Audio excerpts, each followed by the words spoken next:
해외에 나가는 사람들은 무조건 설치하던 프로그램이 있었습니다. 유학생, 여행객, 출장자들 모두가 썼죠. 소리만 들어도 향수가 느껴지는 국민 영상 통화 앱 스카이프입니다. 국제전화가 너무 비싸던 시절 공짜 영상 통화라는 혁신으로 전 세계 3억 명의 필수 앱이 되었었죠. 하지만 지금은 어떤가요? 시장 점유율은 고작 3%. 전 세계 사람들의 영상 통화기였던 스카이프는 이제 아무도 안 쓰는 구시대의 유물이 되어버렸습니다.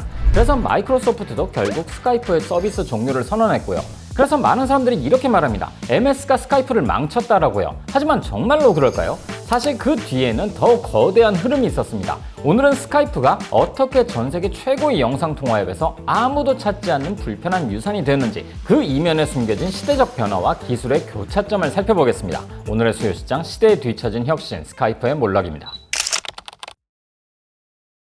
스카이프는 2003년 에스토니아의 개발자들이 만든 프로그램입니다. 비싼 전화요금 대신에 P2P 기술로 음성과 영상을 주고받는 혁신적인 아이디어였죠. 쉽게 말하자면 토렌트를 사용한 인터넷 전화기였던 거예요. 이 방식 덕분에 스카이프는 당시로서는 말도 안 되는 퀄리티의 영상 통화를 가능하게 만들었습니다. 이 당시에 유학했던 분들은 다 아실 거예요. 맨 처음 이 혁신에 눈을 반짝인 곳은 바로 이베이였습니다. 스카이프의 엄청난 잠재력을 보고 무려 25억 달러의 스카이프를 인수했거든요. 구매자와 판매자가 더 쉽게 소통할 수 있게 되면 이베이가 더 클 거라고 생각했던 거죠. 하지만 문제는 아무도 스카이프를 그 용도로 쓰진 않았던 겁니다. 이베이와의 궁합은 생각보다 최악이었고 결국 2009년 19억 달러의 투자 회사에 다시 팔려나갔죠. 그런데 여기서부터는 다시 반전이 시작됩니다. 팔려나가면서 성과가 좋아졌거든요. 투자 회사가 창업자들을 다시 모셔왔고 스카이프를 소비자용 영상통화 프로그램으로 리포지셔닝 했기 때문이죠. 근본으로 돌아간 거예요. 덕분에 가입자와 매출은 쭉쭉 올랐고 이 모습이 한 거인의 눈에 들어옵니다. 바로 마이크로소프트였죠. 당시 MS는 라이브 메신저와 링크라는 툴이 있었지만 뜨고 있었던 스카이프를 인수해서 비즈니스 영상 플랫폼으로 키우려고 했던 거예요. 그래서 2011년 무려 85억 달러의 인수를 했던 거죠. 참고로 이건 당시 MS 역사상 가장 비싼 인수였죠. 하지만 당시 전문가들의 반응은 싸늘했습니다. 겉보기엔 잘 나간 스카이프였지만 사실은 적자에다가 막대한 부채까지 있었으니까요.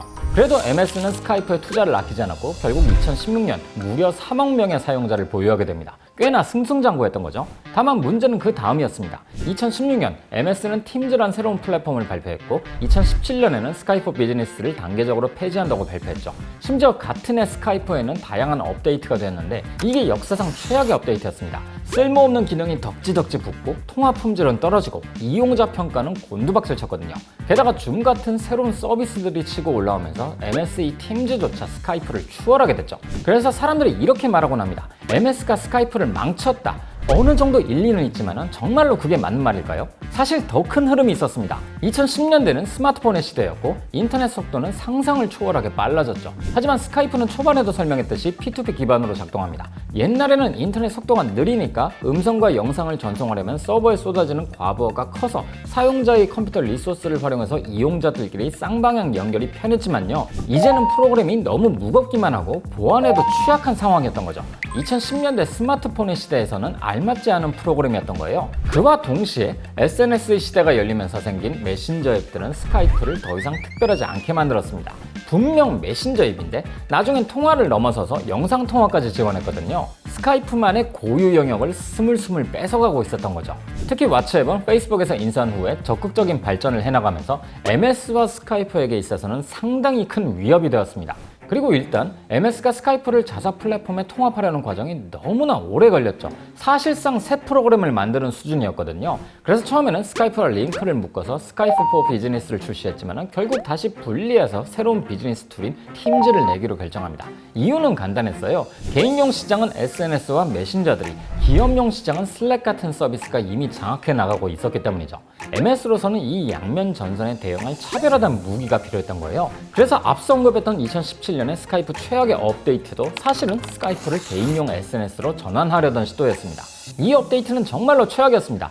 사용자의 입장에선 쓸데없는 기능들만 잔뜩 붙고 정작 중요한 통화 품질은 나빠졌거든요. 문제는 바로 여기에 있었죠. SNS나 메신저에 통화 기능이 붙으면 사람들은 서비스가 더 좋아졌네 라고 생각할 겁니다. 기존에 없던 기능이 추가된 거니까요. 그런데 스카이프는 원래부터 통화 전문 서비스였습니다.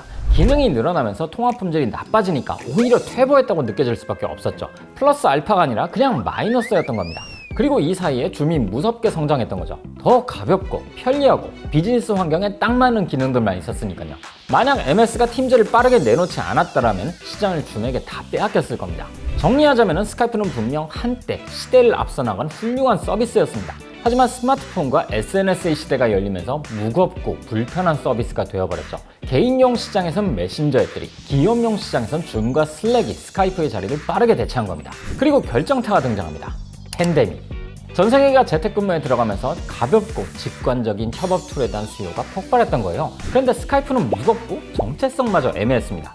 이게 개인용인지 비즈니스용인지도 명확하게 구분이 안 되었던 거죠. 특히나 1대1 통화가 아닌 다인 간의 영상회의가 중요해지면서 일반 사용자들도 줌이나 팀즈 같은 비즈니스 툴을 더 선호하게 된 겁니다. 결국 스카이프는 쓸 이유가 사라진 서비스가 되어버렸던 거죠. 점유율도 3%도 안 되는 수준까지 떨어졌고요. 그렇다면 묻게 되죠. 과연 MS가 인수하지 않았더라면 스카이프는 아직도 살아있었을까? 솔직히 말하면 쉽지는 않았을 겁니다. 2000년대와 2010년대는 시대 자체가 완전히 달랐고 스카이프가 그 변화에 적응하기에는 구조적으로 많은 벽들이 있었기 때문이죠. 스카이프의 퇴장은 단순한 실패가 아닙니다. 시대가 바뀔 때 기술이 어떻게 적응해야 하는지를 보여주는 사례죠. 그리고 그런 면에서 팀즈의 성공은 스카이프의 몰락에서 배운 값진 교훈이기도 합니다. 우리는 이 교훈을 기억할 필요가 있습니다. 아무리 잘 나가는 서비스라도 시대에 맞지 않으면 도태된다. 변화에 대응하지 못하면 누구든 스카이프가 될 수 있거든요.